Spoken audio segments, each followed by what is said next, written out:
Welcome to the Small Business Minute. Today's topic is the one thing. In the movie City Slickers, Jack Palance's character Curly and Billy Crystal's character Mitch are riding along having a bonding moment when Curly turns to Mitch and asks, Do you know what the secret of life is? No, what? This. Your finger? One thing. Just one thing. You stick to that and everything else don't mean. That's great, but what's the one thing? That's what you gotta figure out.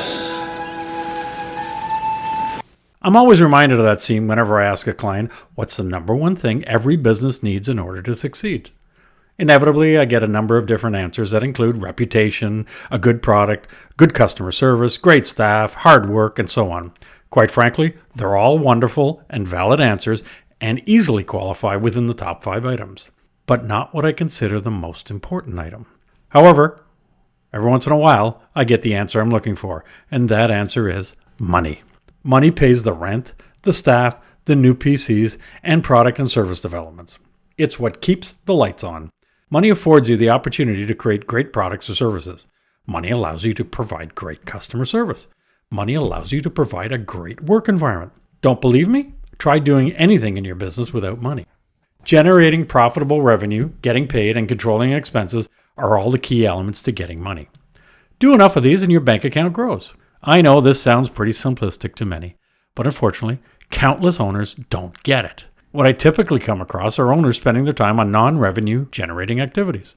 Although they're busy, these activities are just a waste of time and are usually a substitute for doing the things that they should be doing, but don't like doing, such as prospecting, follow-up calls, or networking.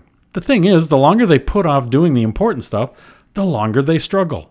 What they fail to realize is they only have to do these uncomfortable tasks until such time as they can afford to hire someone else to do them.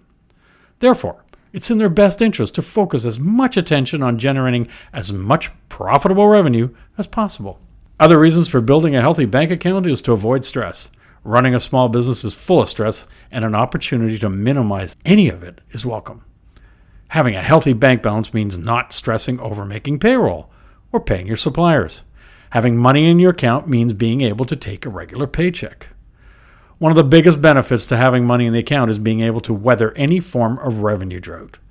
Over the course of 17 years that I own the Marketing Resource Group, we would inevitably have 1 month of the year where revenues would go to zero. Not just slow down, but really go to zero. When it first happened, I remember being very concerned, wondering what the heck was going on. Had our service model run its course? Had our clients found another supplier? Had they found an alternative solution?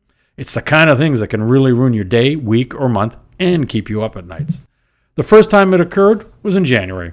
I justified it by saying our clients are just slow getting back into the swing of things following the Christmas holidays.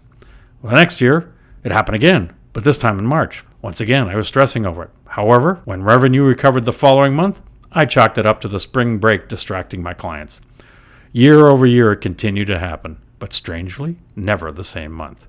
Fortunately, as time went on, it became a non-event, and I just accepted the fact that we would lose a month of revenue every year. The upside of this is that those quiet months would give us almost 4 weeks in which to get caught up on a ton of housekeeping activities that we couldn't get done the rest of the year.